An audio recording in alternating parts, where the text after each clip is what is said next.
Welcome to Tamil கோவி. அபிமன்யு பிரம்மசக்கர நுட்பத்தை தொடுக்க ரகபாசு மற்றும் வலம்புரியின் தாக்குதல்கள் அதனோடு நேருக்கு நேர் மோதின. கண்ணை கூசும் ஒளியும் கடுமையான ஆற்றல் அலைகளும் எங்கும் பரவின. அந்த அலைகள் பட்ட இடமெல்லாம் மரங்களும் பாறைகளும் சுக்குநூறாக உடைந்தன. இதைக் கண்ட வலம்புரியின் முகம் வெளுத்தது. தனது எஞ்சிய பலத்துடன் எழுந்து நின்ற அவன், இந்த தாக்குதலாவது இவனை தடுக்கும் என்று நம்புகிறேன் என்று நம்பிக்கை கொண்டான். மறுபக்கம் அபிமன்யு, எப்படியாவது இன்னும் சிறிது நேரம் தாக்குப்பிடிக்க வேண்டும். எனது ஆற்றல் வேகமாக குறைந்து வருகிறது. இரத்த மூடுபனி நுட்பத்தின் வீரியம் மங்கிக் கொண்டிருக்கிறது என்று நினைத்தார். 2 தாக்குதல்களின் மோதலில் உருவான ஒளி அந்த இடத்தை முழுவதுமாக அடைத்ததால் யாராலும் எதையும் பார்க்க முடியவில்லை. காயமடைவதை தவிர்க்க அனைவரும் மிக வேகமாக பின்வாங்கினர். யமரட்சர் குழுவின் சிலர் தப்பிக்க முயன்றனர். ஆனால் திடீரென்று ஒரு கருப்பு நிழல் அவர்கள் முன்னால் தோன்றி அவர்களை இரக்கமின்றி தாக்கியது. அடுத்தடுத்து 2 வீரர்கள் ரத்தம் கக்கி தரையில் சரிந்தனர். அது சசிரேகா. அவள் முகத்தில் எவ்வித இரக்கமும் இல்லை. அவள் வானத்தில் 2 சக்திகளும் மோதிக்கொள்வதை பார்த்தாள். அந்த சமயத்தில் மீண்டும் ஒரு மாபெரும் வெடிப்பு நிகழ்ந்தது. பிரம்மசக்கர நுட்பம் ரகபாசு வலம்புரியின் தாக்குதலை தகர்த்தெறிந்தது. அதைக் கண்டதும் அவர்கள் இருவரின் முகங்களில் மரண பயம் அப்பட்டமாக தெரிந்தது. அபிமன்யுவின் தாக்குதல் அசாத்தியமான வலிமை கொண்டது என்பதை அவர்கள் உணர்ந்தனர். பிரம்மசக்கரம் தடையின்றி இன்னும் வீரியத்துடன் அவர்களை நோக்கி முன்னேறியது. வலம்புரி விரக்தியுடன் பெருமூச்சு விட்டு, எனது ஆற்றல் தீர்ந்து விட்டது, இனி இந்த தாக்குதலை என்னால் தடுக்க முடியாது என்றார். அவன் ரகபாசுவின் பக்கம் திரும்பினான். அப்போது அவன் கண்ட காட்சி அவனை அதிரச் செய்தது. ரகபாசுவின் விஷ ஆற்றல் சூழ்ந்த கரம் வலம்புரியின் மார்பை துளைக்க நெருங்கியது. வலம்புரி சுதாரிப்பதற்குள் ரகபாசு, வலம்புரி, என்னை மன்னித்துவிடு. ஆனால் இந்த போரில் நான் தோற்பதா இல்லை. அதற்கு நான் என்ன வேண்டுமானாலும் செய்வேன் என்றார். அடுத்த கணமே ரகபாசு தனது கையை வலம்புரியின் மார்புக்குள் பாய்ச்சினான். வலம்புரியின் முகம் வெளுத்தது. அவனது கண்களில் அதிர்ச்சியும் வலியும் நிறைந்திருந்தது. அபிமன்யுவின் பிரம்மசக்கரத்தின் வீரியத்தை குறைக்க ரகபாசு வலம்புரியை கொன்று அவனது உடலை கவசமாக தன் முன்னால் வைத்தான். இதைக் கண்ட அபிமன்யுவின் முகம் சுருங்கியது. இப்படி ஒரு கேவலமான சம்பவத்தை அவன் போரின் நடுவே பார்த்தது இல்லை. அவன் ரகபாசுவை பார்த்து, உன் சொந்த கூட்டாளியையே கவசமாக பயன்படுத்துகிறாயே, எவ்வளவு கீழ்த்தனமானவன் நீ என்று கேட்டான். உடனடியாக அவன் தனது உள்ளங்கைகளை இணைத்து மற்றொரு முத்திரையை உருவாக்கத் தொடங்கினான். அந்த முத்திரையிலிருந்து வெளிப்பட்ட ஆற்றலைக் கண்டு ரகபாசு மற்றும் அங்கிருந்த வீரர்களின் முகங்களில் நடுக்கம் பரவியது. இதைக் கண்ட ரகபாசு வலம்புரியை பார்த்து இரக்கமற்ற தொனியில், மூத்தவரே, என்னை மன்னித்து விடுங்கள். அபிமன்யுவால் காயமடைவதை விட என் கைகளால் இறப்பதன் மூலம் நீங்கள் எனக்கு அதிக பயனுள்ளதாக இருப்பீர்கள் என்றார். அவனது முகம் குரூரத்தால் நிறைந்திருந்தது. உதடுகளில் ஒரு பயங்கரமான புன்னகையுடன் அபாயகரமான தொனியில், சிறுவனே, சமாதியின் மறைக்கப்பட்ட புதையலிலிருந்து உனக்கு கிடைத்த அந்த அக்னி தங்க திரவத்தை கொடுத்துவிடு, உன்னை விட்டு விடுகிறேன் என்றார். அதை கூறிவிட்டு அவன் வலம்புரியின் உடலை அபிமன்யுவின் பிரம்மசக்கரத்தை நோக்கி வீசினான். தன் சொந்த கூட்டாளியையே ஒரு ஆயுதமாக ரகபாசு பயன்படுத்துவதைக் கண்ட அபிமன்யுவிற்குள் ஆத்திரம் பொங்கியது. அவன் ஆவேசத்தோடு, கேடுகெட்ட துரோகியே, இன்று நான் காயமடைந்தாலும் பரவாயில்லை, உன்னை உயிரோடு விடமாட்டேன் என்று கத்தினான். அப்படி கூறியபடி அவன் தனது உடலிலிருந்து ஒரு மாபெரும் ஆற்றலை வெளிப்படுத்தி அதை வலம்புரியின் உடலோடு மோதவிருந்த பிரம்மசக்கரத்தை நோக்கி செலுத்தினான். சசிரேகா, சுகந்தன், நவநீதன் மற்றும் வரதன் என அனைவரும் ரகபாசுவை ஆத்திரத்துடன் பார்த்தனர். தனது சொந்த தோழனையே ஒரு கருவியாக பயன்படுத்திய அவனது செயல் அவர்களை முகம் சுளிக்க வைத்தது. யமரட்சர் குழுவின் எஞ்சிய உறுப்பினர்களும் ரகபாசுவின் இந்த செயலைக் கண்டு அருவருப்படைந்தனர். ஆனால் அவன் எவ்வளவு கொடூரமானவன் என்பது அவர்களுக்கு நன்றாக தெரியும். அதனால் அவர்களுக்கு போரிடுவதைத் தவிர வேறு வழி இல்லை. ஆனால் யமரட்சர் படையில் 10க்கும் மேற்பட்ட வீரர்கள் ஏற்கனவே கொல்லப்பட்டிருந்தனர். எஞ்சிய 4 பேர் வரதன் மற்றும் நவநீதனுக்கு எதிராக போரிட திணறிக் கொண்டிருந்தனர். அந்த நேரத்தில் ரகபாசுவின் எள்ளி நகையாடும் குரல் எதிரொலித்தது. அபிமன்யு, நீ உயிரோடு இருந்தால் மட்டுமே அதை செய்ய முடியும்.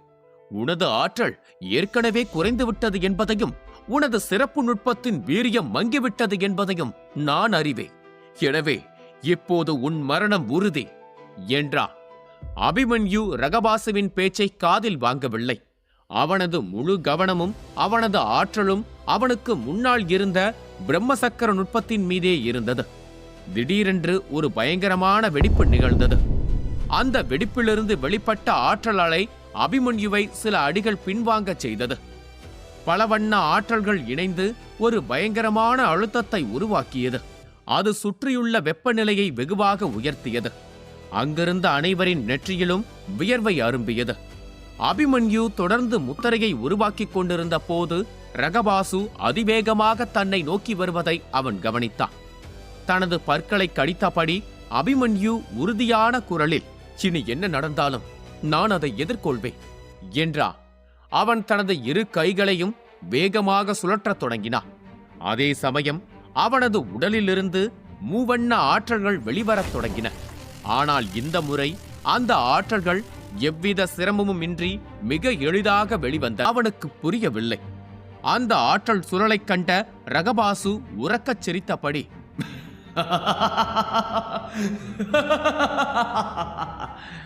இந்த முறையல்ல அபிமன்யு, இனிமேல் எந்த முறையும் உனக்கு கிடைக்காத இதுவே உன் கடைசி போர் என்றான். ரகபாசு அபிமன்யுவை தாக்க முற்பட்ட அந்த நொடியில் சசிரேகா திடீரென்று அவன் முன்னால் வந்து நின்றான். அவளது உடல் முழுவதும் விசித்திரமான குறிகள் படர்ந்திருந்தன. எவ்வித தயக்கமுமின்றி அவள் ரகபாசுவின் மார்பில் தாக்கினாள். அவளது நச்சு ஆற்றல் அவனை தாக்கியதில் அவன் 10 அடிகள் பின்னோக்கிச் சரிந்தான். ரகபாசுவின் தாக்குதல் கலைக்கப்பட்டது. ஆனால் அடுத்த கணமே அவன் சசிரேகா மீது மின்னல் வேகத்தில் மற்றொரு தாக்குதலை தொடுத்தான். அது அவன் இதற்கு முன்பு வலம்புரியை கொல்ல பயன்படுத்திய அதே நுட்பம்.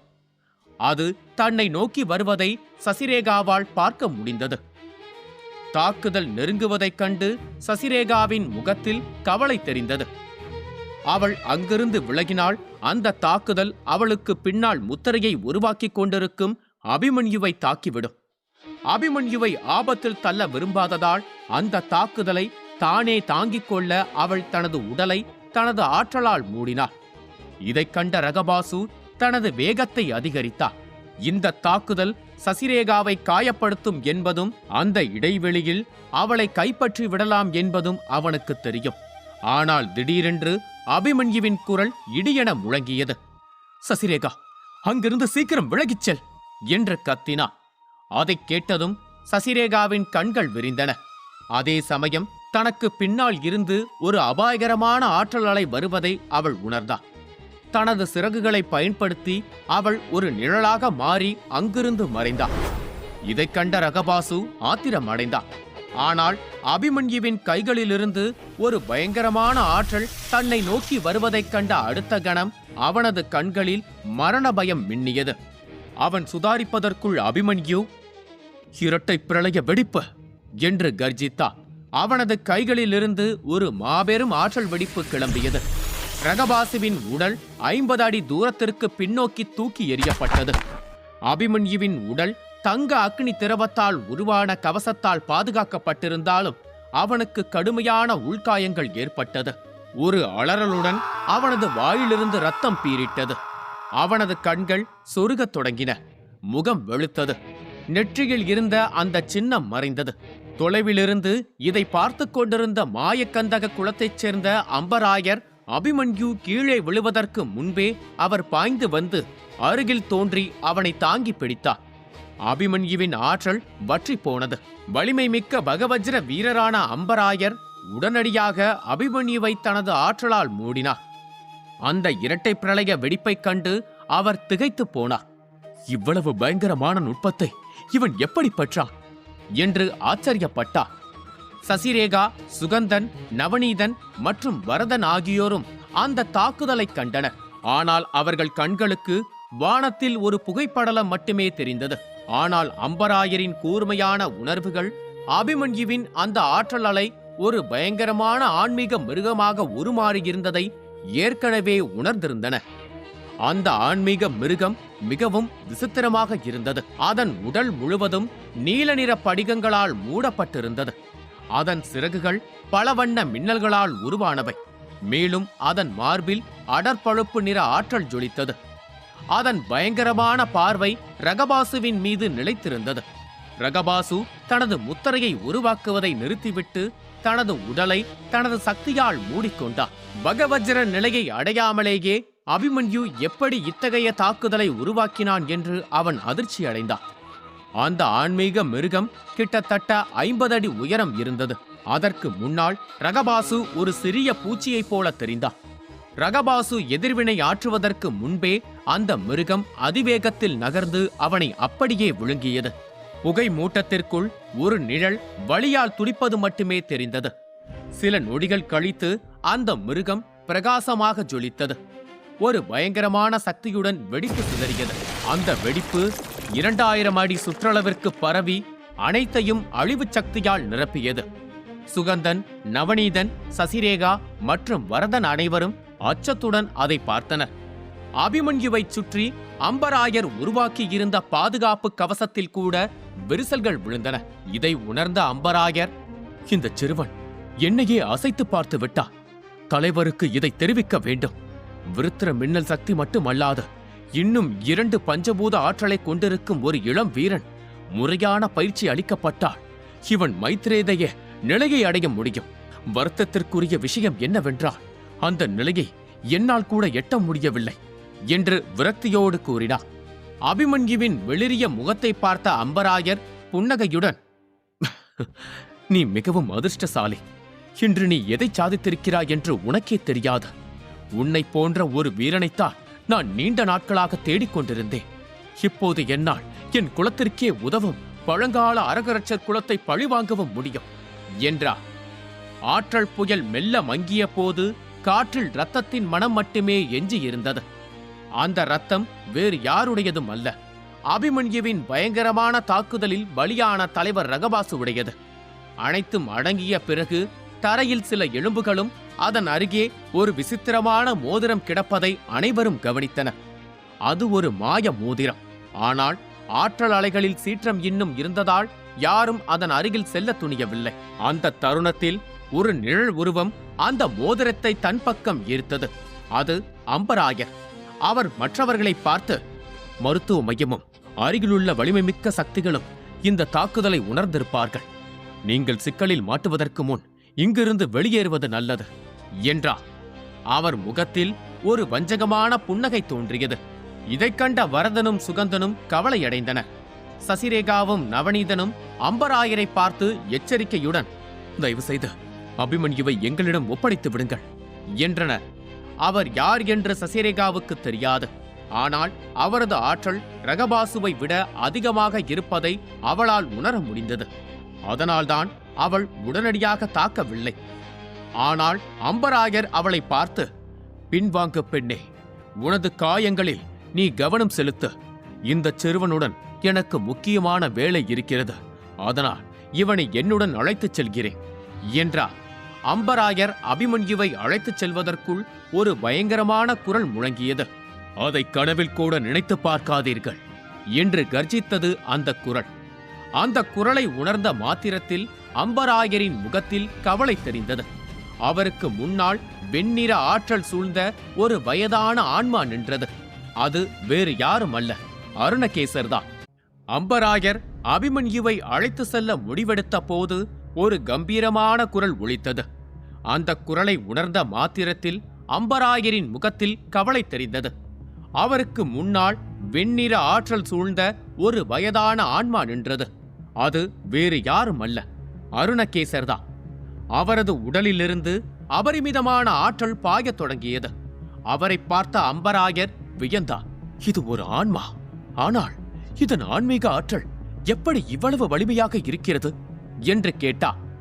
நிலைமையை புரிந்து கொண்ட அம்பராயர் அருணகேசரை பார்த்து, இதோ பாருங்கள், இந்த சிறுவனின் உயிர் சக்தி மங்கிக் கொண்டிருக்கிறது. இவனுக்கு சரியான நேரத்தில் சிகிச்சை அளிக்கப்படாவிட்டால் இவன் கடுமையான பாதிப்பிற்கு உள்ளாவான். நீங்கள் கோபப்படுவதை பார்த்தால் உங்களுக்கும் இவனுக்கும் சம்பந்தம் இருக்கும் என்று தோன்றுகிறது. ஆனால் நாம் இப்போதே இங்கிருந்து கிளம்பாவிட்டால் பெரும் சிக்கல் ஏற்படும். 3 பழங்கால குளங்களும் அருகிலுள்ள வலிமை மிக்க சக்திகளும் இந்த இடத்தை நோக்கி வந்து கொண்டிருக்கிறார்கள். இந்த சிறுவனிடம் பஞ்சபூத ஆற்றல்கள் இருப்பது அவர்களுக்கு தெரிந்தால் நீங்கள் யுகவஜ்ர வீரராக இருந்தாலும் உங்களால் இவனை பாதுகாக்க முடியாது. எனது குளம் அருகிலேயே இருக்கிறது. இப்போதைக்கு என்னால் இவனுக்கு உதவ முடியும் என்றார். அம்பராயரின் முகத்தில் ஒரு மெல்லிய புன்னகை தோன்றியது. அருணகேசர், சசிரேகா, நவநீதன், சுகந்தன் மற்றும் வரதனை பார்த்த அவர், இது ஒரு நல்ல நகர்வு. இந்த ஆன்மா உண்மையிலேயே அபிமன்யுவின் மீது அக்கறை கொண்டிருந்தால் அவர் மறுக்க மாட்டார் என்று தனக்குள் நினைத்தார். மாயகந்தகர் குலம் இதற்கு முன்பு 7 குலங்களை எதிர்த்ததில்லை என்பதால் வரதன் அவர் கூறுவதை கேட்டு அதிர்ச்சியடைந்தார். அந்த நேரத்தில் சுகந்தன் உறுதியான குரலில், அருணகேசரே, அம்பராயரை நம்ப முடியாது. இந்த குலம் விசித்திரமானது. இதுவரை எந்த தரப்புடனும் அவர்கள் உறவு வைத்ததில்லை என்றார். அதை கேட்ட அருணகேசர் தனது ஆற்றலை வெளிப்படுத்தி தீர்க்கமான குரலில், நீ ஒரு மாய நரியை விட தந்திரமானவன். நீ உண்மையிலேயே அபிமன்யுவிற்கு உதவ நினைத்திருந்தால் அவனது நண்பர்களை தாக்கியிருக்க மாட்டாய். இதோ பார், நீ பகவஜன நிலையின் 8ஆம் கட்டத்தில் இருக்கிறாய் என்பதும் உனது நச்சு ஆற்றல் விசித்திரமானது என்பதும் எனக்கு தெரியும். ஆனால் உன்னால் என்னை எதிர்த்து நிற்க முடியாது. சிறுவனை ஒப்படைத்துவிடு. உனது உதவிக்கு நன்றி என்றார். அம்பராயர் ஆத்திரமடைந்து, முட்டாள் ஆன்மா என்று நினைத்தார். அவர் தனது ஆற்றலை விலக்கிக் கொண்டு அபிமன்யுவை அருணகேசரிடம் அனுப்பிவிட்டு, அவனது மார்பில் கடுமையான காயங்கள் ஏற்பட்டுள்ளன. சரியான நேரத்தில் சிகிச்சை கிடைக்காவிட்டால் அவனால் பகவஜர நிலைக்கு மேல் முன்னேற முடியாது. முட்டாள்களே, இதை நீங்கள் விரைவில் உணர்வீர்கள் என்றார். அவர் சொல்லி முடிப்பதற்குள் திடீரென்று வெண்ணிற கண்ணாடியிலிருந்து ஒரு ஆற்றல் கரம் வெளிப்பட்டு அம்பராயரின் மார்பில் தாக்கியது. அவரது முகம் வெளுத்துப் போனது. இந்த தாக்குதலை தொடுத்தது அருணகேசர். அம்பராயரால் கூட அதை உணர முடியவில்லை. அந்த அளவிற்கு அது வேகமாக இருந்தது. வலியால் அலறியபடி அவர் பல அடிகள் பின்னோக்கி தூக்கி எறியப்பட்டார். அருணகேசர் ஆவேசமான குரலில், எனக்கு முன்னால் நின்று பேசுவதற்கு கூட உனக்கு தகுதி இல்லை. ஆனால் நீ என்னையே முட்டாள் என்று அழைக்க துணிந்து விட்டாயா? இப்போது நான் அவசரத்தில் இருக்கிறேன். அதனால் உன்னை உயிரோடு விடுகிறேன். ஆனால் நான் கூடிய விரைவில் உன் குலத்திற்கு வருவேன். அபிமன்யுவுக்கு ஏதேனும் நேர்ந்தால் நீயோ அல்லது உன் குலமோ எனது ஆத்ம முத்திரை நுட்பத்திலிருந்து தப்பிக்க முடியாது என்றார். அப்படி கூறிவிட்டு அருணகேசர் அபிமன்யுவின் உடலை தனது ஆற்றலால் மூடி அங்கிருந்து அதிவேகமாக அழைத்துச் சென்றார். அந்த ஆன்மா அங்குருதி குலத்திற்கு உதவுவதை அம்பராயர் பார்த்திருந்தார். ஆனால் அருணகேசர் போன்ற ஒரு அபாயகரமான முன்னோடி ஒரு தேவோதய வீரனுக்காக தனது குலத்தையே எதிர்க்க துணிவார் என்று அவர் கற்பனை செய்து கூட பார்க்கவில்லை. அந்த தாக்குதலை சந்தித்த பிறகு அருணகேசரின் ஆன்மாவை சாதாரணமாக எடை போட்டு தான் மிகப்பெரிய தவறு செய்துவிட்டதை அம்பராயர் உணர்ந்து கொண்டார். அருணகேசர் அபிமன்யுவை அழைத்துச் செல்வதை பார்த்த அம்பராயர், அபிமன்யுவிடம் பஞ்சபூத ஆற்றல் இருக்கிறது. இதை இப்படியே விடக்கூடாது. இதை பற்றி நான் தலைவரிடம் தெரிவிக்க வேண்டும் என்றார். பின்னர் அவர் முற்றிலும் அழிந்து போயிருந்த செஞ்சிவப்பு பள்ளத்தாக்கை பார்த்தார். அபிமன்யு வானத்தில்தான் போரிட்டான் என்றாலும் அந்த மோதலில் இருந்து வெளிப்பட்ட ஆற்றல் பூமியையே பிளந்திருந்தது. பல்வேறு திசைகளிலிருந்து ஒளிக்கீற்றுகள் நெருங்கி வருவதைக் கண்ட அம்பராயர் பதற்றத்துடன், இந்த ஆற்றல்கள் மருத்துவ மையத்தின் பாதுகாப்பு படையைச் சேர்ந்த பெரியவர் ஏகசேனர் மற்றும் பெரியவர் பிங்களூருடையது. அவர்களுடன் தலைவர் தவணேசர் மற்றும் மூத்தவர் கயமுகரும் வந்து கொண்டிருக்கிறார்கள். இங்கு நடந்த தாக்குதலின் வீரியத்தை அவர்கள் அனைவரும் உணர்ந்து விட்டார்கள் போல தெரிகிறது. நான் இப்போதே கிளம்ப வேண்டும் என்று முடிவெடுத்தார். அதைத் தொடர்ந்து அம்பராயர் ஒரு மாயப் பறவையாக மாறி அங்கிருந்து மறைந்தார். அருணகேசர் இதை ஏற்கனவே கணித்துவிட்டு அபிமன்யுவுடன் முன்னரே கிளம்பிவிட்டார். அனைவரும் சென்ற சில நிமிடங்களுக்கு பிறகு அந்த அமைதியை கலைத்தபடி 5 வலிமை மிக்க உருவங்கள் அங்கே வந்து இறங்கின. அதில் சிரோகரட்சர் குல தலைவர் தவணேசரும் இருந்தார். அவர் அந்த இடத்தை ஆராய்ந்துவிட்டு, இந்த ஆற்றல்கள், இவற்றை நான் அக்னி குகைக்குள் உணர்ந்திருக்கிறேன். இது யாருடைய ஆற்றலாக இருக்கும்? நான் இதை கண்டறிய வேண்டும். அரகரட்சர் குலம் மீண்டும் ஏதோ ஒரு சதியில் ஈடுபடுகிறது என்று தோன்றுகிறது என்றார். சுற்றிலும் சிதறிக் கிடந்த அரகரட்சர் குல வீரர்களின் பிணங்களை பார்த்த அவர் வியப்புடன், இங்கே ஒரு பெரிய போர் நடந்திருக்கிறது போல. ஆனால் இவர்கள் அனைவரும் யமரட்சர் குழுவைச் சேர்ந்தவர்கள் என்று குழப்பம் அடைந்தார். அவர் வானத்திலிருந்து கீழே இறங்கி அருகில் நின்ற பெரியவர் ஏகசேனர் மற்றும் பிங்களரை பார்த்து, பெரியவர்களே, நீங்கள் என்ன நினைக்கிறீர்கள்? இவர்களின் மரணத்திற்கு அங்குருதி குலத் தலைவர் கடம்பநாதரும் அவரது குழுவினரும் தான் காரணமா என்று கேட்டார். அதை கேட்ட பெரியவர் வித்ரவாகு நீண்ட நேரம் யோசித்துவிட்டு, அங்குருதி குலத்தின் சிறப்பு நுட்பங்கள் இங்கே பயன்படுத்தப்பட்டிருக்கின்றன. அதன் ஆற்றல்களை என்னால் உணர முடிகிறது. அங்குருதி குலத்திற்கும் யமரட்சர் குழுவிற்கும் இடையே போர் நடந்திருக்கிறது. அதில் அங்குருதி குலமே வெற்றி பெற்றுள்ளது. நல்லது, இப்போதைக்கு அந்த பழங்கால அரகரட்சர் குலம் அமைதியாக இருக்கும் என்றார். அந்த நேரத்தில் சிலுவை அடையாளம் இட்ட வெள்ளையங்கி அணிந்திருந்த பெரியவர் ஏகசேனர் கர்வத்துடன், வித்திரவாகு, நீங்கள் ஏதோ ஒன்றை மறைக்கிறீர்கள் என்று தோன்றவில்லையா? அல்லது இந்த விஷயத்தில் உங்களுக்கும் ஏதேனும் தொடர்பு இருக்கிறதா? இங்கே ஒரு அபாயகரமான தாக்குதல் பயன்படுத்தப்பட்டிருப்பதை என்னால் உணர முடிகிறது. அதை என்னால் கூட தாங்கி இருக்க முடியாது. அதை நான் வெட்கமின்றி ஒத்துக்கொள்கிறேன். காற்றில் இரத்த வாடை வீசுகிறது.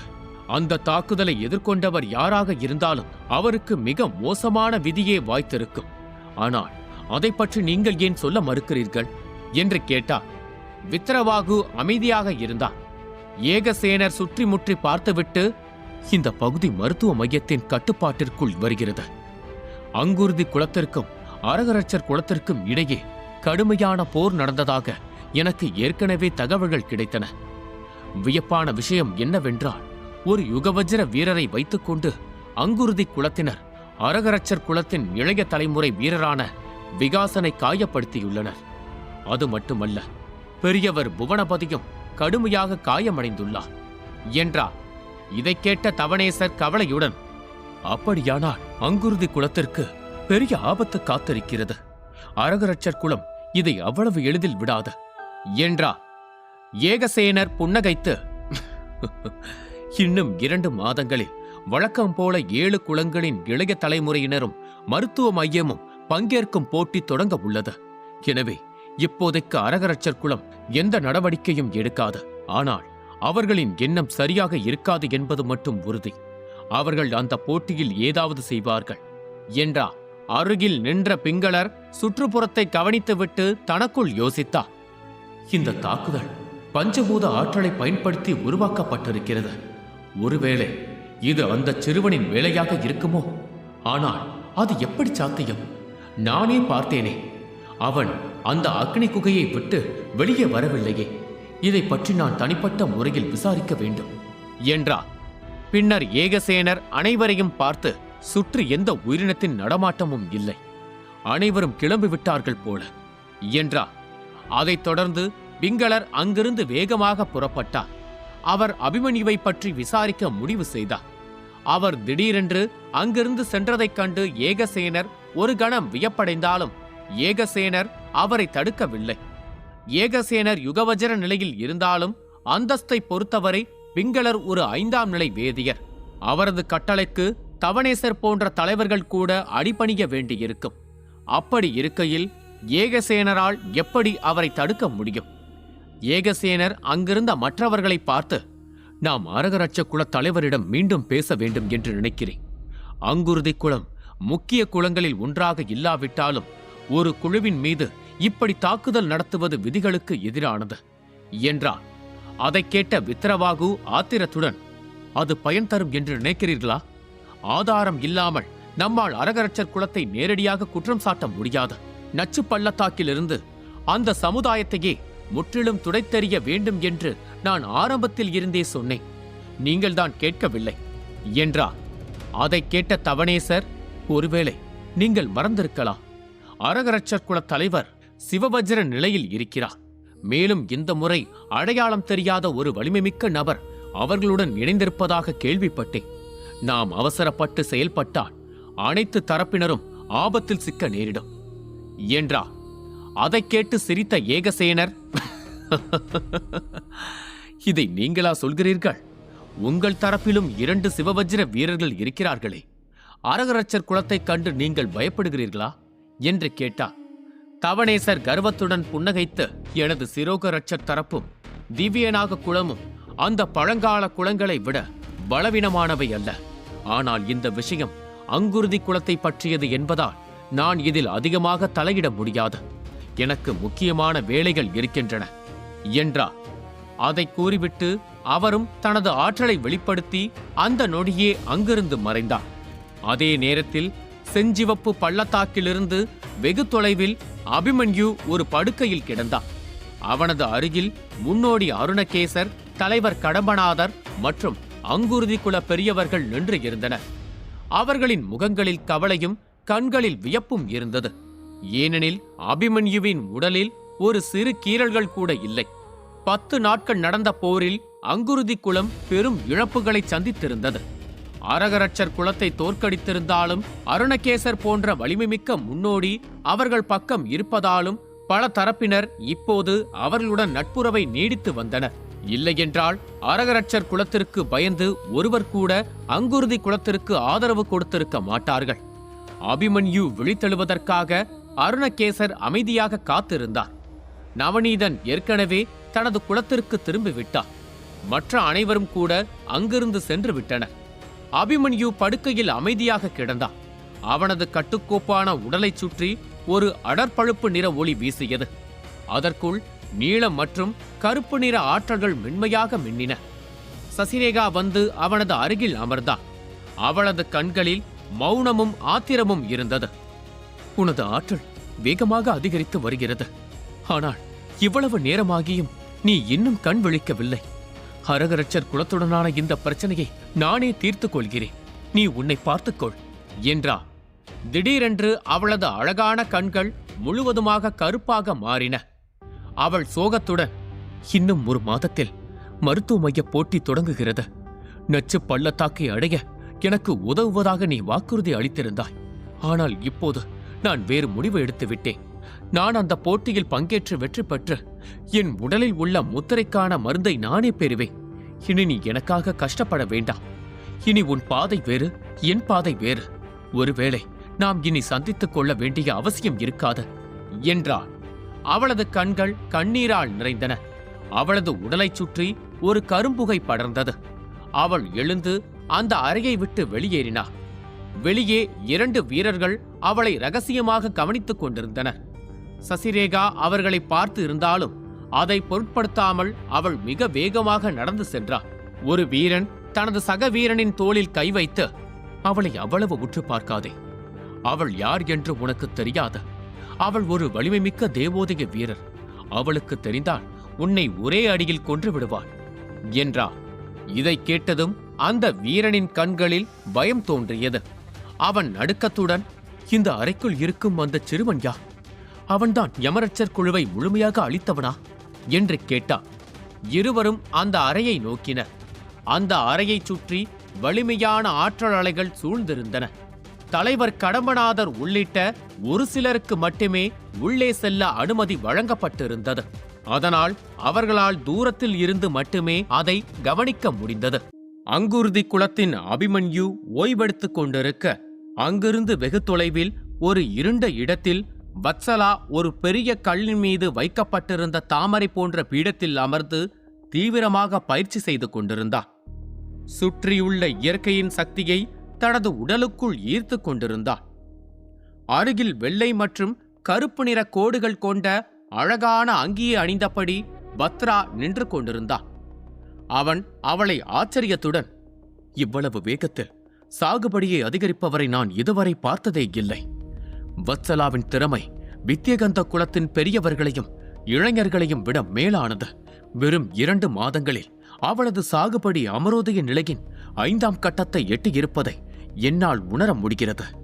இதே வேகத்தில் சென்றால் அவள் ஓராண்டிற்குள் தேவோதய நிலையை அடைந்து விடுவாள் என்றார்.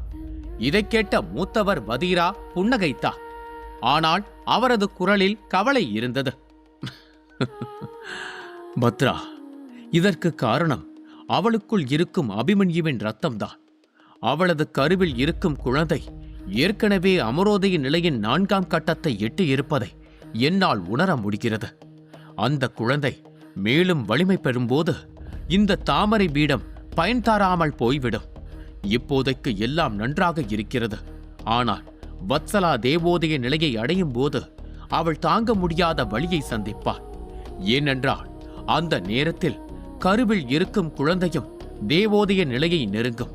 அப்போது அவளைச் சுற்றி போதிய இயற்கையாற்றல் இல்லை என்றால் அவளது உயிருக்கே ஆபத்து ஏற்படலாம் என்றார். வதீராவின் முகத்தில் பயம் தெரிந்தது. வத்சலாவிற்கு ஏதாவது நடந்தால் அவன் தங்களது குலத்தை ஒருபோதும் மன்னிக்க மாட்டான் என்று அவர் கருதினார். அபிமன்யு தங்களது வலிமைமிக்க வீரரான பிரதாபரை என்ன செய்தான் என்பதை வதீரா நேரில் பார்த்திருந்தார்.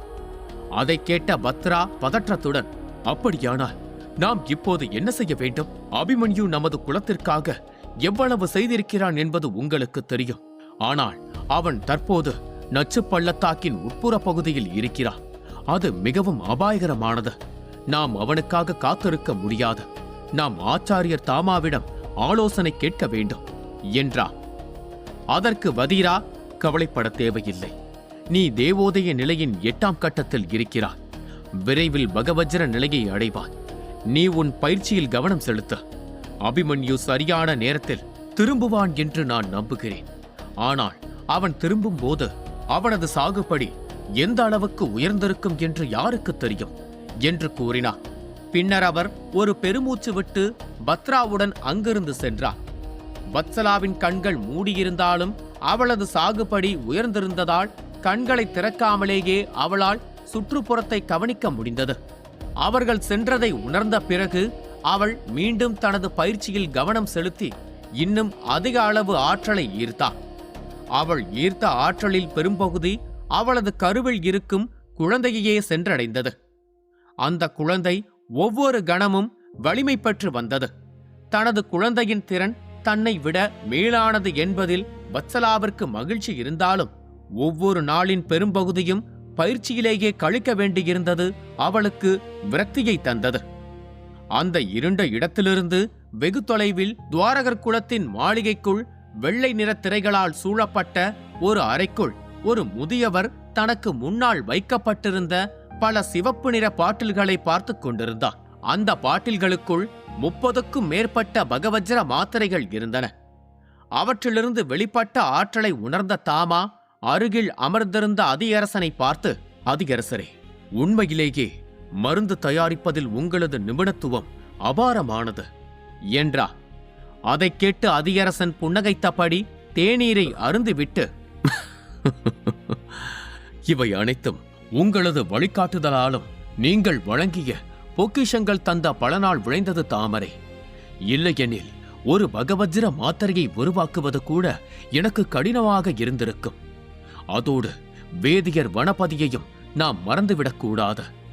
ஏனெனில் இந்த மாத்திரைகளில் உள்ள மூலிகைகளில் பாதிக்கும் மேலானவை அவர்தான் வழங்கினார் என்றார். அதியரசன் பாட்டில்களை பார்த்தவாறே வனபதியை நோக்கி புன்னகைத்தார். வனபதி சற்று எரிச்சலுடன், நான் மட்டும் அபிமன்யுவை சந்திக்காமல் இருந்திருந்தால் பல ஆண்டுகளாக நான் சேமித்து வைத்திருந்த அந்த மூலிகைகளாவது என்னிடம் இருந்திருக்கும். அந்த சிறுவன் மிகவும் தந்திரமானவன் என்றார்.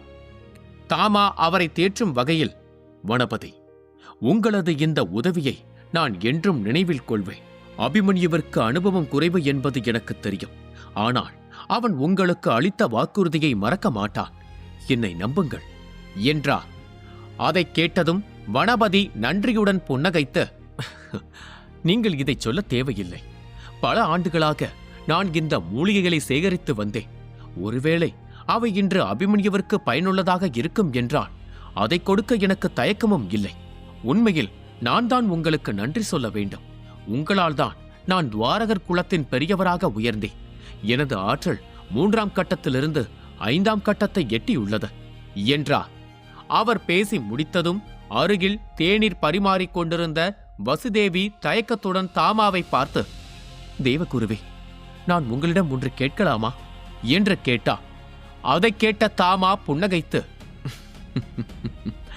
நீ அபிமன்யுவை பற்றி கேட்க விரும்பினால் என்னிடம் பதில் இல்லை. ஆனால் அவன் இன்னும் 2 மாதங்களுக்குள் திரும்புவான் என்று நம்புகிறேன் என்றான். அப்போது அதியரசன் வசுதேவியை பார்த்து கவலையுடன், வசுதேவி, நீ இப்போது அமரோதய நிலையை எட்டியிருக்கிறாய். எனவே உன் நேரத்தை பயிற்சியில் செலவிட வேண்டும். அபிமன்யு அவனுடைய தோழியை நாங்கள் தேநீர் பரிமாற வைக்கிறோம் என்று தெரிந்தால் கோபப்படுவான். அவன் கோபப்பட்டால் என்ன செய்வான் என்பது உனக்கு தெரியும் என்றார். இதைக் கேட்ட வசுதேவியின் முகம் சிரிப்பால் சிவந்தது. அவள் அவர்களை பார்த்து, நான் கிளம்புகிறேன். உங்களுக்கு ஏதேனும் தேவைப்பட்டால் வெளியே இருக்கும் வீரர்களிடம் சொல்லுங்கள் என்று கூறிவிட்டு அங்கிருந்து சென்றாள். அவள் சென்றதும் அதியரசன் அங்கிருந்தவர்களை பார்த்து, தாமரை, தலைவர் சிவமாதவர் உங்களிடம் ஒரு முக்கியமான விஷயம் பற்றி பேச விரும்புகிறார். அது யாழியர் குலத்தை பற்றியது என்று நினைக்கிறேன் என்றார். அதற்கு தாமா, அவர் அதைத்தான் விவாதிக்க நினைப்பார், அது எனக்கு தெரியும் என்று பதிலளித்தார். வனபதி இடைமறித்து, ஒருவேளை நீங்கள் சந்திரபுரியை தாக்கிவிடுவீர்களோ என்று அவர் அஞ்சக்கூடும். அதோடு உங்களிடம் சக்தி வாய்ந்த பகவஜ்ர மாத்திரைகள் இருக்கிறது. அதனால் பக்கத்து பேரரசு கூட உங்களுக்கு ஆதரவு தருவார்கள். அபிமன்யுவின் திறன், உங்கள் வழிகாட்டுதல் மற்றும் முன்னோடி அருணகேசரின் உதவி என அனைத்தையும் பார்த்து எதுபாளர் கூட உங்களோடு இணையக்கூடும். இத்தகைய வலிமையான கூட்டாளிகளுடன் சந்திரபுரியை கைப்பற்றுவது அபிமன்யுவிற்கு கடினம் அல்ல. அதனால் உங்களுக்கு அப்படிப்பட்ட எண்ணம் இல்லை என்று நீங்கள் கூற வேண்டும். சிவமாதவரின் சந்தேகத்தை நீங்கள் தீர்க்க வேண்டும். அவர் ஒரு திறமையான தலைவர். அவரது 3 மூத்தவர்களும் யுகவஜ்ர நிலையில் இருக்கிறார்கள். அவர் நம்மோடு இணைந்தால் யாழியர் குலத்தை எதிர்கொள்வது நமக்கு எளிதாக இருக்கும் என்றார். தாமா உறுதியான குரலில், அந்த முடிவை அபிமன்யுதான் எடுக்க வேண்டும் வனபதி. யார் அவனுடன் நிற்க வேண்டும், யார் எதிர்த்து நிற்க வேண்டும் என்பதை அவனே தீர்மானிப்பான். ஆனால் நான் சிவமாதவரை சந்திக்க வேண்டும். ஏனெனில் அபிமன்யு திரும்பும் வரை வத்சலாவை பாதுகாப்பதாக நான் அவனுக்கு வாக்குறுதி அளித்திருக்கிறேன் என்றார். தாமா புருவங்களை சுருக்கி அதியரசனிடம், மீதமுள்ள மூலிகைகள் ஏற்பாடு செய்யப்பட்டு விட்டீர்களா என்று கேட்டார். அதற்கு அதியரசன், இப்போதைக்கு 3 மாத்திரைகளை தயாரிக்க மட்டுமே மூலிகைகள் உள்ளன. வருணர் குல தலைவர் ராஜதீபனின் உதவியுடன் சந்தைகளில் தேடினோம். ஆனால் இவ்வளவு அரிய மூலிகைகள் அவ்வளவு சீக்கிரம் கிடைக்காது. முன்னதாக சசிரேகாவும் வனபதியும் கொடுத்த மூலிகைகளால் தான் இந்த மாத்திரைகளை உருவாக்கினேன். இப்போது சசிரேகாவும் இங்கே இல்லை. வத்சலாவும் பயிற்சியில் தீவிரமாக இருக்கிறார். 3 மூத்தவர்களின் மயத்தால் துவாரக குலத்தைச் சேர்ந்த யாரும் நமக்கு உதவ வரவில்லை என்றார். உண்மையில் அபிமன்யு யுகவஜ்ர வீரரான பிரதாபரை தோற்கடித்த பிறகு அந்த 3 மூத்தவர்களும் அபிமன்யுவின் வளர்ச்சியைக் கண்டு அஞ்சத் தொடங்கினர் என்பது தாமாவிற்கு தெரியும். மேலும் குலத்தின் விதிகளின்படி பிரம்மரத்தின கல்லை அபிமன்யு திருப்பித் தராததால் அவர்கள் அதிருப்தியில் இருந்தனர். அபிமன்யுவிடம் ஏற்கனவே 2 பஞ்சபூத கற்கள் இருப்பதையும் எஞ்சிய 3ஐயும் அவன் பெற்றுவிட்டால் அவன் யுகவஜ்ர வீரர்களுக்கே சவால் விடும் அளவிற்கு வலிமையானவனாக மாறுவான் என்பதும் தாமாவிற்கு தெரியும். உலகில் இத்தகைய கற்கள் 5 மட்டுமே உள்ளன. அதனால் ஒவ்வொன்றும் மதிப்பு மிக்கவை. தாமா இருக்கையிலிருந்து எழுந்து, இப்போதைக்கு நான் ஒரு நண்பரை சந்திக்க வேண்டும். 1 மாதத்திற்கு மேலாகியும் அபிமன்யுவை பற்றி எந்த தகவலும் இல்லை. அதை பற்றி நான் விசாரிக்க வேண்டும் என்று கவலையுடன் கூறிவிட்டு அங்கிருந்து புறப்பட்டார். அதியரசனும் பாட்டில்களை சேகரித்துக் கொண்டு வனபதியிடம் இருந்து விடைபெற்று அங்கிருந்து சென்றார். வெகு தொலைவில் ஒரு அமைதியான அறையில் படுக்கையில் கிடந்த அபிமன்யுவின் கண்கள் திறந்தன. அவனது உடலிலிருந்து ஒரு பயங்கரமான ஆற்றல் அலை சீறி பாய்ந்தது. அதன் வீரியத்தில் அறையின் சுவர்களில் விரிசல்கள் விழுந்தன. வெடிப்புச் சத்தம் கேட்டு வெளியே இருந்த காவலாளிகள் உள்ளே ஓடி வந்தனர். அவர்கள் அந்த அறையை தங்கள் ஆற்றலால் சூழ்ந்தனர். இருப்பினும் அவர்கள் கண்களில் நடுக்கம் தெரிந்தது. அந்த அறையே சிதறிப்போயிருந்தது. அபிமன்யு படுக்கையில் அமர்ந்திருப்பதை பார்த்த அவர்கள் தயங்கி நின்றனர். அபிமன்யு அவர்களை பார்த்து, நீங்கள் இருவரும் யார் என்று கேட்டார். அதிர்ச்சியடைந்த வீரர்கள், உங்களை தொந்தரவு செய்திருந்தால் எங்களை மன்னித்து விடுங்கள் என்று நடுக்கத்துடன் கூறினர். அவர்கள் குலத்தில் புதிதாகச் சேர்ந்தவர்கள் என்பதால் அபிமன்யுவை பற்றி கேள்வி மட்டுமே பட்டிருந்தனர். அவர்களின் பயத்தைக் கண்ட அபிமன்யு கண்களை மூடி தனது ஆற்றலை திரும்பப் பெற்றான்.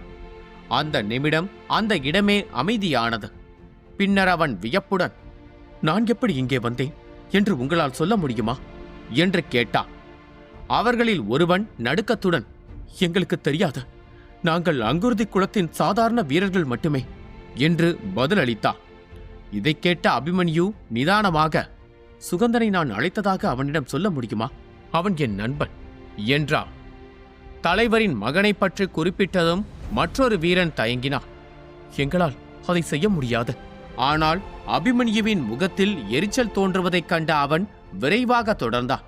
பெரியவர்கள் பலரும் தலைவர் கடம்பநாதரும் மருத்துவ மையத்திற்கு சென்று விட்டனர் என்றார். அபிமன்யு ஆத்திரத்துடன், அங்குருதி குலம் மீண்டும் தாக்கப்பட்டதா என்று கேட்டான். உடனே அந்த வீரன் விளக்கினான். இல்லை, நீங்கள் இங்கே பல நாட்களாக உணர்வின்றி இருந்தீர்கள். தலைவர் கடம்பநாதர், சுகந்தன் மற்றும் மற்றவர்கள் உங்களை பார்க்க வந்தார்கள். ஆனால் அது உங்களுக்கு தெரிந்திருக்க வாய்ப்பில்லை. இன்னும் 2 நாட்களில் மருத்துவ மையத்தின் போட்டி தொடங்குகிறது. நச்சு பள்ளத்தாக்கின் அனைத்து குளங்களும் இதில் பங்கேற்கும். ஏனெனில் வெற்றி பெறுபவருக்கு ஒரு சிறப்பு பரிசும் மருத்துவ மையத்தில் ஒரு கௌரவமான பதவியும் கிடைக்கும் என்றான். இதைக் கேட்ட அபிமன்யுவின் கண்கள் அதிர்ச்சியில் விரிந்தன. நான் பல நாட்களாக உணர்வின்றி இருந்தேனா என்று அவனது முகத்தில் கவலை படர்ந்தது. அந்த தருணத்தில் அவனது மனதிற்குள் முன்னோடி அருணகேசரின் குரல் ஒலித்தது. அபிமன்யு, இவ்வளவு ஆச்சரியப்பட தேவையில்லை. நீ செய்த அந்த தாக்குதலுக்கு பிறகு நீ உயிர் பிழைத்து குணமடைந்திருப்பதே ஒரு அதிசயம்தான் என்றார். இதைக் கேட்ட அபிமன்யு காவலாளிகளை வெளியேறுமாறு சைகை செய்தான். அவர்கள் சென்ற அடுத்த நொடி அந்த அறை மீண்டும் ஆற்றலால் நிரம்பியது. அவனது அருகில் இருந்த பிரம்மரத்தின கல்லில் இருந்து ஒரு வெள்ளை நிழல் உருவம் வெளிப்பட்டது. அது அருணகேசர். அவரை கண்டதும் அபிமன்யு ஆவலுடன், அருணகேசரே, சசிரேகாவும் அங்குருதி குலத்தில்தான் இருக்கிறாளா என்று கேட்டான். அருணகேசர் தயக்கத்துடன், ஆனால் இப்போதைக்கு அவள் தலைவர் கடம்பநாதர் மற்றும் மற்ற பெரியவர்களுடன் மருத்துவ மையத்திற்கு சென்று விட்டாள். நீ மயக்கத்தில் இருந்ததால் அவளுக்கு வேறு வழி தெரியவில்லை என்றார். அபிமன்யு கவலையுடன், அப்படியானால் நான் விரைவில் மருத்துவ மையத்தை அடைய வேண்டும். இந்த போட்டியின் விதிகளின்படி பழங்கால அரகரச்சர் குலமும் அதன் வலிமை மிக்க வீரர்களும் விகாசனும் அங்கே இருப்பார்கள். சசிரேகா ஆபத்தில் சிக்கக்கூடும் என்றார். அவனது அக்கறையைக் கண்ட அருணகேசர் புன்னகைத்து, ஆம், நீ சொல்லலாம், ஆனால் நான் உனக்கு உதவ மாட்டேன் என்றார். அபிமன்யு திகைத்துப் போய், தேவோதய நிலையின் 6ஆம் கட்டத்தில் இருக்கும் எனது முழு பலத்தை பயன்படுத்தினாலும் என்னால் 2 நாட்களில் அங்கு செல்ல முடியாது. நான் சரியான நேரத்திற்கு செல்லாவிட்டால் சசிரேகாவை எப்படி தடுப்பேன்? நீங்கள் எனக்கு உதவித்தான் ஆக வேண்டும் என்று உறுதியாக கூறினான். அருணகேசர் சிரித்துக்கொண்டே, மறந்து விடாதே, நான் ஒரு யுகவஜ்ர வீரனை விட பல மடங்கு வலிமையானவன். உனது ஆற்றலை என்னிடம் மறைக்க முடியாது. உனது பலம் ஏற்கனவே தேவோதய நிலையின் 7ஆம் கட்டத்தை எட்டிவிட்டதை என்னால் உணர முடிகிறது என்றார். அபிமன்யு அதிர்ச்சியில் உறைந்தான். அவன் தனக்குள் இருக்கும் ஆற்றலை உணரத் தொடங்கினான். அது ஒரு வெள்ளத்தைப் போல அவனது உடலில் பாய்ந்தது. அவனது அதிர்ச்சி ஒரு மகிழ்ச்சியான புன்னகையாக மாறியது. தனது முஷ்டிகளை இறுக்கி உற்சாகத்துடன், 7ஆம் கட்ட ஆற்றல் இப்போது தாமா கொடுத்த அந்த மகா பகவஜ்ர மாத்திரையை பயன்படுத்தி என்னால் பகவஜ்ர நிலையை அடைய முடியும் என்று கூறினான். அதை அருணகேசர் கோபத்துடன், இல்லை, எப்போது நீ அதை செய்யக்கூடாது என்று தடுத்தார். அபிமன்யு வியப்புடன், ஏன் கூடாது? அந்த மாத்திரை எனது சாகுபடியை 3 கட்டங்கள் அதிகரிக்கும் என்று நீங்கள்தானே சொன்னீர்கள் என்று கேட்டார். பகவஜ்ர மாத்திரையை எடுத்துக்கொள்வது பற்றி அபிமன்யு தீவிரமாக இருந்தார். ஆனால் அருணகேசர் மறுத்தார். அவர் அவனை பார்த்து, அபிமன்யு, நீ இன்னும் முழுமையாக குணமடையவில்லை. நீ பலம் பொருந்தியவன்தான். ரகபாசுவை நீ தோற்கடித்தாய்தான். எல்லாவற்றையும் நான் ஒத்துக்கொள்கிறேன். ஆனால் அந்த தாக்குதலில் நீ உனது ஆன்மீக சக்தியை மட்டுமல்லாமல் உனது போர் சக்தி, பஞ்சபூத ஆற்றல் என அனைத்தையும் தீர்த்து விட்டாய். அதனால் உனக்கு கடுமையான உட்புற காயங்கள் ஏற்பட்டுள்ளன. அவை இன்னும் ஆறவில்லை. இந்த நிலையில் நீ பகவஜ்ர மாத்திரையை எடுத்துக்கொண்டால் உன்னால் பகவஜ்ர நிலைக்கு முன்னேற முடியும். ஆனால் அதுவே உனது வரம்பாக மாறிவிடும். உன்னால் அதற்கு மேல் ஒருபோதும் வளர முடியாது என்றான். அதை கேட்ட பிறகுதான் அபிமன்யுவுக்கு அனைத்தும் புரிந்தது. தன்னை ஏன் அனைவரும் அவசர புத்திக்காரன் என்று கூறுகிறார்கள் என்று இப்போது அவனுக்கு புரிந்தது. அவன் அருணகேசரை பார்த்து, அருணகேசரே, இந்த உட்புற காயங்களை விரைவாக குணப்படுத்த வழியே இல்லையா என்று கேட்டான். அவன் எலும்புகள் முறியும் சத்தம் கேட்கும் அளவிற்கு தனது முஷ்டிகளை இறுக்கினான். அவனது ஆத்திரத்தைக் கண்ட அருணகேசர், நான் சொன்னதை மறந்து விடாதே. இந்த உலகில் குணப்படுத்த முடியாத காயம் என்று எதுவுமே இல்லை. ஆனால் நீ அதை தேடி கண்டுபிடிக்க வேண்டும். அதுவரை நீ இரத்த மூடுபனி நுட்பத்தை பயன்படுத்தக்கூடாது. உனது தற்போதைய பலத்தைக் கொண்டே உன்னால் ஒரு யுகவஜ்ர வீரனுடன் போரிட முடியும். ஆனால் அந்த நுட்பத்தை நீ தொடர்ந்து பயன்படுத்தினால் காயங்கள் அதிகமாகி உனது சக்தி பாதைகள் செயலிழந்துவிடும் என்றார். இதைக் கேட்ட அபிமன்யுவின் முகத்தில் கவலை பரவியது. ஏனெனில் அந்த நுட்பம்தான் பல போர்களில் அவனுக்கு வெற்றியை தேடித் தந்தது. அப்போது அருணகேசர் ஒரு பழைய சிவப்பு நிறச் சுருளை வெளியே எடுத்து அவனிடம் கொடுத்தார். அவனை ஊக்கப்படுத்தும் விதமாக, அதற்கு பதிலாக நீ இந்த நுட்பத்தை பயன்படுத்தலாம். இது இரத்த மூடுபனி நுட்பத்தைப் போல உனது ஆற்றலை அதிகரிக்காது. ஆனால் இது மிகவும் பயனுள்ளதாக இருக்கும். உனது திறமைக்கும் ஆன்மீக வலிமைக்கும் இதை நீ விரைவில் கற்றுக்கொள்வாய் என்றார். அருணகேசரின் கையில் இருந்த அந்த பழைய சுருளை கண்டவுடன் அபிமன்யுவின் முகத்தில் இருந்த கவலை ஆச்சரியமாக மாறியது. அவன் மீண்டும் உற்சாக நிலைக்கு திரும்பினான். அருணகேசர் ஒரு காலத்தில் சிவவஜ்ர வீரராக இருந்தவர். அதனால் அவர் ஒரு நுட்பத்தை பயனுள்ளதாக இருக்கும் என்று கூறுகிறார் என்றால் அது சாதாரணமானதாக இருக்காது என்பது அவனுக்கு தெரியும். முன்பு அபிமன்யு தன்னை தகுதியானவனாக நிரூபித்தால் மட்டுமே அவனுக்கு தனிப்பட்ட முறையில் பயிற்சி அளிப்பதாக அருணகேசர் கூறியிருந்தார். அது பகவஜ்ர நிலையை எட்டிய பின்னரே சாத்தியம். ஏனெனில் இப்போது அருணகேசரிடம் உடல் சார்ந்த நுட்பங்கள் ஏதும் இல்லை. அவரது அனைத்து ஞானமும் ஆன்மீக ஆற்றல் மூலமாகவே அபிமன்யுவுக்கு மாற்றப்படும். அத்தகைய நுட்பங்கள் மிகவும் அபாயகரமானவை. குறைந்த நிலையில் இருக்கும் ஒரு வீரன் அவற்றை புரிந்து கொள்ள முயல்வது உயிருக்கே ஆபத்தாக முடியலாம். அது அவனது மூளையை குழப்பி அதை வெடிக்க செய்யும். அதனால் அருணகேசருடைய போதனையை பெறுவதற்கு அபிமன்யு வளர வேண்டும். பின்னர் அபிமன்யு ஆர்வத்துடன், அருணகேசரே, இது என்ன வகையான நுட்பம் என்று கேட்டார். அருணகேசர் கர்வத்துடன் புன்னகைத்து, அபிமன்யு, இந்த சுருளுக்குள் உண்மையில் என்ன இருக்கிறது என்று எனக்கே தெரியாது. ஆனால் இது இரத்த மூடுபனி நுட்பத்திற்கு நிகரான ஒன்று என்பதை என்னால் உணர முடிகிறது. இதை கற்றுக்கொள்வது எளிதல்ல. இது அங்குருதி குலத்தின் சிறப்பு வாய்ந்த நுட்பம். உனக்காக சுகந்தன் இதை என்னிடம் கொடுத்தான்.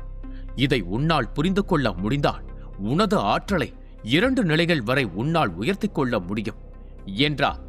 சுகந்தனின் பெயரை கேட்டதும் அபிமன்யுவின் ஆச்சரியம் இன்னும் அதிகரித்தது. ஒரு காலத்தில் சுகந்தனை தோற்கடித்து அவனிடம் இருந்து அந்த நுட்பத்தை கைப்பற்ற வேண்டும் என்று அபிமன்யு துடித்தார். ஆனால் துவாரககுல போருக்குப் பிறகு சுகந்தன் அவனை தனது நண்பனாக கருதத் தொடங்கியதால் அந்த ஆசையை அபிமன்யு கைவிட்டிருந்தான். ஆனால் விதி ஒரு நாள் அந்த நுட்பத்தையே தன்னிடம் கொண்டு வரும் என்று அவன் கற்பனை செய்து கூட பார்க்கவில்லை. அபிமன்யுவின் முகத்தில் இருந்த திகைப்பைக் கண்டு அருணகேசர், இவ்வளவு ஆச்சரியப்பட தேவையில்லை. உனது உதவிக்கு கைமாறாக இந்த நுட்பத்தை உனக்கு தருமாறு சுகந்தனின் குலப்பெரியவர்களே என்னிடம் கேட்டுக்கொண்டனர். அவர்களின் வருங்கால தலைவரின் உயிரை நீ காப்பாற்றினாய். நான் முதலில் மறுத்தேன். இது குலத்தின் உறுப்பினர்களுக்கு சொந்தமானது என்று கூறினார். ஆனால் தலைவர் கடம்பநாதர் தங்கள் குலத்திற்காக உயிரை பணயம் வைப்பவர் எவரும் உறுப்பினரை போன்றவர்தான் என்று தெளிவாக கூறிவிட்டார். எனவே நீ இதை புரிந்து கொள்ளும் வரை உன்னிடமே வைத்திருக்கலாம் என்றார். இதைக் கேட்ட அபிமன்யு புன்னகையுடன் அந்த சுருளை வாசிக்கத் தொடங்கினார். பண்டைய இரத்தக்கடல் நுட்பம், இரத்த மூடுபனி முத்திரை. இந்த நுட்பம் இரத்தத்துடன் இணைந்து உடலின் ஆற்றலை தற்காலிகமாக பல மடங்கு அதிகரிக்கிறது. ஒரு அமரோதய வீரன் தனது பலத்தை 3 நிலைகள் வரை அதிகரிக்க முடியும். தேவோதய வீரன் 2 நிலைகள் வரை அதிகரிக்க முடியும். ஆனால் இதற்கு ஒரு விளைவுண்டு. சிறிது நேரத்திற்கு பிறகு ஆற்றல் குறையத் தொடங்கும். சிவவஜ்ர நிலை ரத்தத்தை பயன்படுத்தி ராஜகேசவர் ஆகிய நான் இதை உருவாக்கினேன். இதை பயில்பவர் இதன் 10 பாகங்களை புரிந்து கொண்டால் சிவவஜ்ர நிலை வீரர்களே நடுங்கும் நிலையை அடைய முடியும் என்று வாசிக்க ஆரம்பித்தார். அபிமன்யு தொடர்ந்து வாசிக்கையில் அவனது மனதிற்குள் ஒரு சிவப்பு நிழல் உருவம் தோன்றியது. அதன் உடலிலிருந்து வரம்பற்ற ஆற்றல் பீரிட்டது. விசித்திரமாக அந்த நிழல் அவனை நேரடியாக உற்று பார்த்தது. திடீரென்று அது அவனை நோக்கி பாய்ந்தது. அதே சமயம் அவனது தலையில் ஒரு கூர்மையான அதிர்ச்சி ஏற்பட்டது. அபிமன்யுவின் முகம் சிவந்தது. அவனது உடலில் விசித்திரமான குறிகள் தோன்றி சிவப்பு புகையை வெளியிட்டன. அவனது மார்பில் ஒரு தங்க நிற ஒளி பரவியது. ஆனால் சில நொடிகளில் எதுவும் நடக்காது போல எல்லாம் இயல்பு நிலைக்கு திரும்பியது. அபிமன்யு கவலையுடன், அருணகேசரே, ஒரு நுட்பத்திற்குள் ஆன்மா ஏதாவது இருக்குமா என்று கேட்டான். அதைக் கேட்டு அருணகேசர், நுட்பத்திற்குள் ஆன்மாவா என்று வியப்படைந்தான். அபிமன்யு மேலும் பேசுவதற்கு முன் அருணகேசர் அவனை பார்த்து, ஒரு நுட்பத்திற்குள் ஆன்மா இருக்காது. ஆனால் சில வலிமை மிக்க படைப்பாளிகள் தங்களது உள்ளாற்றலின் ஒரு பகுதியை நுட்பங்களுக்குள் விட்டுச் செல்வார்கள். அது காலப்போக்கில் ஆன்மாவை போன்ற ஒரு வடிவத்தை பெறும் என்றார். இதைக் கேட்ட அபிமன்யு, அப்படியானால் நான் இப்போது பார்த்தது அந்த படைப்பாளியின் உள்ளாற்றலின் ஒரு துளி. ஆனால் அது ஏன் என்னை தாக்கியது என்று கேட்டார். அருணகேசர் தனது தாடியை தடவிக்கொண்டே யோசித்தார். ஒரு நுட்பத்தை ஆழமாக புரிந்து கொள்ள தொடங்கும் போது மட்டுமே அது நடக்கும். அப்போது அந்த படைப்பாளியின் சாராம்சம் பயில்பவருக்கு கற்பிக்க தொடங்கும். ஒருவேளை அவர் உனக்கு கற்பிக்க நினைக்கலாம் என்று கூறினார். பின்னர் சிறிது நேர யோசனைக்குப் பிறகு அவர் கவலையுடன் அவனை பார்த்து, அபிமன்யு, இந்த நுட்பத்தை நீ மிகவும் கவனமாக படிக்க வேண்டும். பண்டைய காலங்களில் வலிமை மிக்கவர்கள் வருங்கால வீரர்களின் திறமையை சோதிக்க தங்களது ஆற்றலை நுட்பங்களுக்குள் விட்டுச் செல்வார்கள். இதை புரிந்து கொள்ள அவசரப்படாதே. சற்று ஓய்வெடு. பொறுமையாக இதை கற்றுக்கொள்ள முயற்சி செய் என்றார். ஆனால் அருணகேசரின் வார்த்தைகள் அபிமன்யுவிடம் எந்த மாற்றத்தையும் ஏற்படுத்தவில்லை. அவன் ஆவலுடன், இத்தனை நாட்கள் ஓய்வுதானே எடுத்துக்கொண்டிருந்தேன். இப்போது என் நண்பர்களுக்கு கொடுத்த வாக்குறுதிகளை நான் நிறைவேற்ற வேண்டும். இன்றே நாம் மருத்துவ மையத்திற்கு கிளம்ப வேண்டும் என்றார். அப்படி கூறிவிட்டு அபிமன்யு உடனடியாக படுக்கையிலிருந்து எழுந்து மேசையின் மீது வைக்கப்பட்டிருந்த ஆடைகளை அணியத் தொடங்கினான். அவன் மீண்டும் வெள்ளை நிற உடையில் போர் வீரனாக மாறினான். அவன் அருணகேசரை பார்த்து, மருத்துவ மையம் இங்கிருந்து எவ்வளவு தொலைவில் இருக்கிறது என்று உங்களுக்கு தெரியுமா என்று கேட்டான். அதற்கு அருணகேசர், நீ உணர்வு பெற்றதும் அங்கே செல்லத்தான் விரும்புவாய் என்று எனக்கு தெரியும். அதனால் நான் ஏற்கனவே சுகந்தனை தயாராக இருக்கச் சொன்னேன். மருத்துவ மையம் செஞ்சிவப்பு மலைகளுக்கு அப்பால் மதனகிரி மலையில் அமைந்துள்ளது. உனது முழு வேகத்தை பயன்படுத்தினால் நீ சரியான நேரத்திற்கு அங்கே சென்றடையலாம் என்றார். அபிமன்யு கொஞ்சம் கூட தாமதிக்காமல் அங்கிருந்து புறப்பட்டார். அதே நேரத்தில் அருகில் இருந்த ஒரு விடுதியில் இளஞ்சிவப்பு ஆடையணிந்த ஒரு அழகான பெண் அமர்ந்திருந்தார். அவளது அழகான முகம், அழகான ஆடையும் வசீகரமான தோற்றமும் அனைவரின் கவனத்தையும் ஈர்த்தன. விரைவில் 3 ஆண்கள் அவளது மேசைக்கு அருகில் வந்து அமர்ந்தன. ஆனால் அடுத்த கணமே அந்த பெண் ஆத்திரத்தில் தனது சக்தியை தூண்டினார். அந்த 3 அமரோதய வீரர்களும் சுவரில் தூக்கி எறியப்பட்டனர். அவர்களின் வாயிலிருந்து ரத்தம் கசிந்தது. அவர்கள் சுதாரிப்பதற்குள் அவளது கோபக்குரல் எதிரொலித்தது. நான் உங்களை கொல்வதற்கு முன் ஓடிவிடுங்கள் என்றார். அவளது உடலிலிருந்து கருப்பு நிற ஆற்றல் வெளியேறத் தொடங்கியது. அவளது பயங்கரமான சக்தியை உணர்ந்த அந்த 3 வீரர்களும் நடுங்கியபடி, தேவோதய வீரர் என்று முணுமுணுத்தனர். தயக்கமின்றி அவள் மீண்டும் தாக்கினாள். அவளது ஆற்றல் அவர்களின் மார்பில் தாக்கியதில் அவர்கள் கற்களால் ஆன இருக்கைகளில் மோதி பின்னர் சரிந்து விழுந்தனர். விடுதி முழுவதும் வலியால் அலறல் சத்தம் கேட்டது. அவளது நெற்றியில் ஒரு விசித்திரமான குறி தோன்றியது. அவளது உடலிலிருந்து ஆற்றல் பீரிட்டது. அங்கிருந்த அனைவரும் அதிர்ச்சியில் அவள் பக்கம் திரும்பினர். ஆத்திரம் நிறைந்த கண்களுடன் அவள் தனது இளஞ்சிவப்பு மேலங்கி அணிந்து கொண்டு மற்றொரு தாக்குதலுக்கு தயாரானாள். காற்றில் கூர்மையான கல் ஈட்டிகளை உருவாக்கி அந்த 3 வீரர்களை நோக்கி குறிவைத்தார். இதைக் கண்ட விடுதியில் இருந்தவர்கள் முணுமுணுக்கத் தொடங்கினர். இந்த பெண்ணுக்கு பைத்தியம் பிடித்து விட்டதா?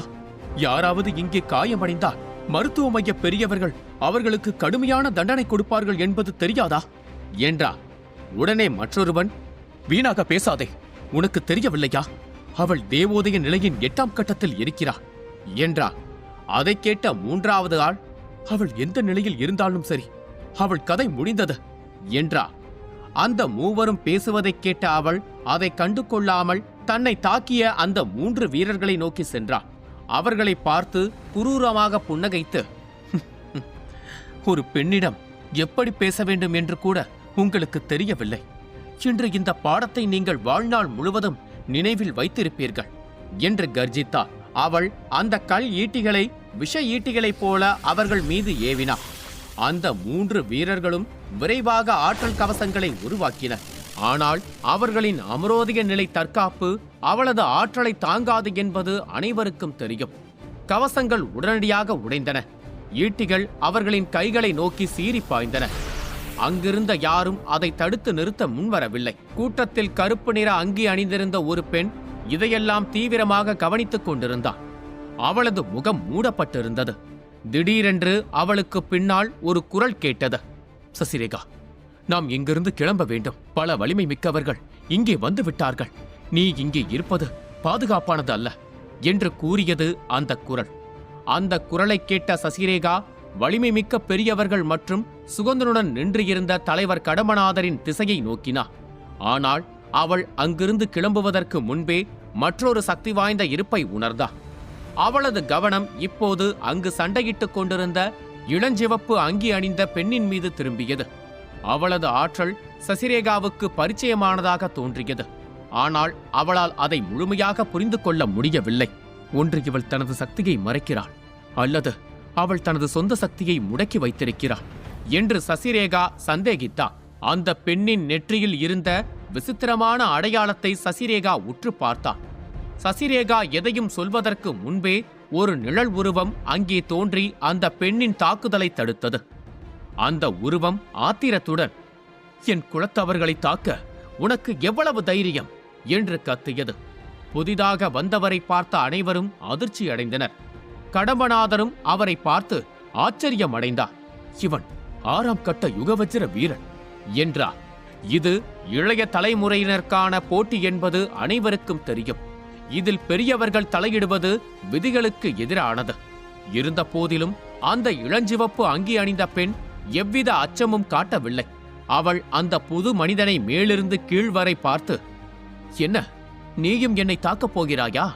அப்படியானால் மீண்டும் ஒருமுறை யோசித்துக்கொள். நான் ஒருபோதும் பின்வாங்க மாட்டேன். இளைய வீரர்கள் என்று தங்களை சொல்லிக் கொள்ளும் இவர்கள் எங்கு வேண்டுமானாலும் எப்படி வேண்டுமானாலும் நடந்து கொள்ளலாம் என்று நினைக்கிறார்கள். அதனால்தான் அவர்களுக்கு நான் பாடம் புகட்டினேன் என்றார். அவளது துணிச்சலான வார்த்தைகளை கேட்ட அந்த நடுத்தர வயது மனிதன் இன்னும் ஆத்திரமடைந்தான். அவனது குழுவைச் சேர்ந்த ஒருவன் முன்னே வந்து, தலைவரே, அவள் பொய் சொல்கிறாள். அவள்தான் காரணமின்றி எங்களை தாக்கினாள். நாங்கள் மது அருந்திக் கொண்டிருந்தோம், அவ்வளவுதான் என்று பொய் கூறினார். அவர்கள் பொய் சொல்கிறார்கள் என்று அனைவருக்கும் தெரிந்திருந்தது. ஆனால் ஒரு யுகவஜ்ர வீரருக்கு எதிராக பேச யாருக்கும் துணிச்சல் வரவில்லை. அவர்களின் தலைவன் கோபத்தோடு அந்த பெண்ணை பார்த்து, பெண்ணே, நீ அதிகமாக பேசுகிறாய்.